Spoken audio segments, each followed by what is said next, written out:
Hey everyone, welcome back to the channel. Today, I want to talk about something that might surprise you, especially if you've ever dated a Japanese man. See, Japanese men don't usually complain. They don't talk about their emotions openly, and they definitely don't say what's bothering them in a relationship. But that doesn't mean they're not feeling something. They might smile, nod, and say, "It's fine," while deep down thinking, "Please don't do that again." They just won't say it out loud. That's why today I want to pull back the curtain a little to talk about the 5 things that Japanese men secretly wish their girlfriends would stop doing. Now, don't get me wrong, these aren't deal breakers, but these small things, these everyday habits, can slowly pile up. And when that happens, resentment grows, communication breaks, and sometimes even love fades. So if you've ever dated a Japanese man or plan to, this might help you understand what's really going on inside his quiet heart. Let's get started. You know what really confuses a lot of men? When their girlfriend dresses in super revealing clothes, especially in public. Let me say this clearly. Men love attractive, confident women. They appreciate beauty. They're proud when their girlfriend looks amazing.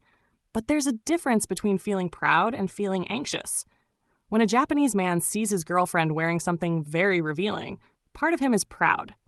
Wow, she's gorgeous. But another part of him starts panicking. Wait, other guys are looking at her. Are they staring? Are they thinking about her like that? It's not jealousy in the childish sense. It's more like a protective instinct mixed with insecurity. He doesn't want to look controlling, but he also doesn't want to feel like he's sharing something precious with the whole world. And culturally, Japanese men are more conservative when it comes to public image. So when their girlfriend dresses provocatively, they feel torn, attracted, but uncomfortable. He might not say it, but inside he's thinking, I wish she'd save that outfit for just us, not the world. So here's the secret. If you want to make him melt, wear something special and sexy when you're together at home or on a private date. That's when he'll really notice.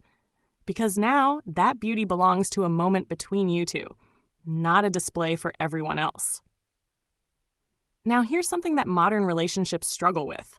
Social media. You go on a cute date, take some adorable photos, and of course, you want to post them. But you don't always stop to think, does he want that photo online? For many Japanese men, being posted on social media without permission feels intrusive. Even if the picture is cute, it makes them uncomfortable. Why? Because in Japan, privacy is sacred. People guard their personal life carefully, especially men. Many don't want their face, their voice, or even their relationships exposed to everyone. It's not that he's hiding you. It's that he doesn't want to expose his private self. There's the public version of him, the polite, work-safe, socially acceptable man. And then there's the version only you get to see. When you upload that private version, his smile, his relaxed side, his silly moments, he feels like you've broken an invisible boundary, almost like you've shown the world something that was meant to stay between you two. So before you hit post, just ask. It's a small gesture, but it means respect. He'll feel seen, not exposed. And trust me, he'll open up more when he knows his privacy is safe with you. The next one is something women do unintentionally all the time. It's what I call the praise me trap. We all love being appreciated. You put effort into your outfit, your cooking, your words, and you want him to notice. But Japanese men often aren't good at verbal compliments. It's not that they don't appreciate you, they just express it differently. They might show love through actions, fixing something, paying for dinner, walking you home, but they rarely say, "You're beautiful," or "I'm proud of you." So what happens when a girlfriend keeps asking, "Do I look cute? Do you love me? Say something nice." At first, he might play along, but after a while, it feels like pressure, like a test he keeps failing. He starts thinking, no matter what I say, it's not enough, and that turns affection into exhaustion. If you want him to compliment you more, start by complimenting him. Say something like, "I love how patient you are," or "You look really good today." Men mirror the emotional tone they receive. Give warmth, and it'll come back. It's like watering a plant. You can't yell at it to grow faster. You just give it sunlight and care, and eventually it blooms. Here's one that really annoys Japanese men, but they'll never admit it. When their girlfriend tries to control their fashion. You know how it goes. You're shopping together and you say, "That shirt looks weird on you. You should try this one instead." Or maybe you'd look better in something tighter. You mean well, you just want him to look stylish. But from his perspective, it feels like you're saying, "I don't like who you are." Clothing is one of the few ways Japanese men express individuality. In a society that values conformity, where work uniforms, manners, and roles are already strict, fashion is their small form of rebellion. So when a girlfriend pushes her taste too hard, it feels suffocating. He's thinking, even my clothes aren't mine anymore. It's even worse if she forces it, like buying clothes for him or criticizing his old ones. That doesn't feel like love. It feels like control. So if you want to help him level up his style, be gentle about it. Say, "I think you'd look amazing in this." And let him decide. Make it a suggestion, not an order. When it feels like his choice, he'll actually listen. And finally, here's one that every couple in Japan or anywhere deals with: overthinking. You know what I mean. When he's quiet, you start to wonder, is he mad at me? Did I do something wrong? Maybe he's bored of me? And suddenly, you're replaying every little thing that happened that day, reading into his tone, his texts, his sighs, and driving yourself crazy. Meanwhile, he's just sitting there thinking about dinner. When you start guessing feels instead of asking, you create a wall of misunderstanding. Japanese men, in particular, don't express emotions directly. So when their girlfriend keeps pushing with questions like, "You don't love me anymore, do you?"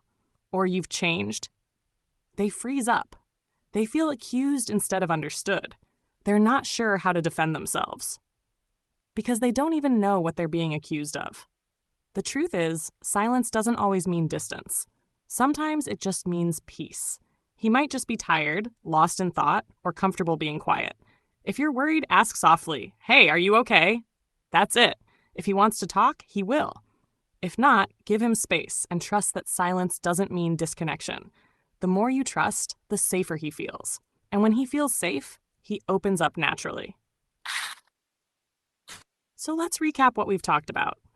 5 things Japanese men secretly wish their girlfriends would stop doing: wearing overly revealing clothes in public, posting photos on social media without asking, constantly demanding compliments, pushing their own fashion taste too hard, and overanalyzing everything he says or does.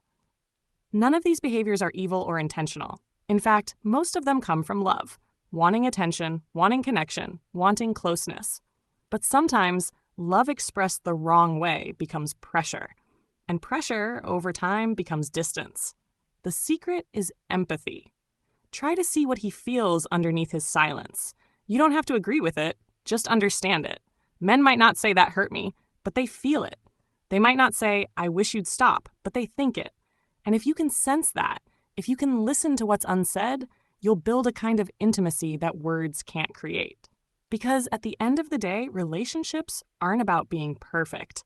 They're about being aware of each other's boundaries, comfort, and emotions.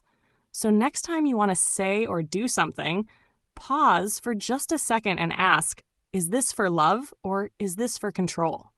That 1 second of awareness can change everything. Thanks for listening, everyone. If this gave you something to think about, hit like, subscribe, and share it with someone who might need to hear it. And let me know in the comments, what's one habit in relationships that people don't talk about but secretly dislike? Let's keep learning how to love better, one small insight at a time. See you in the next one.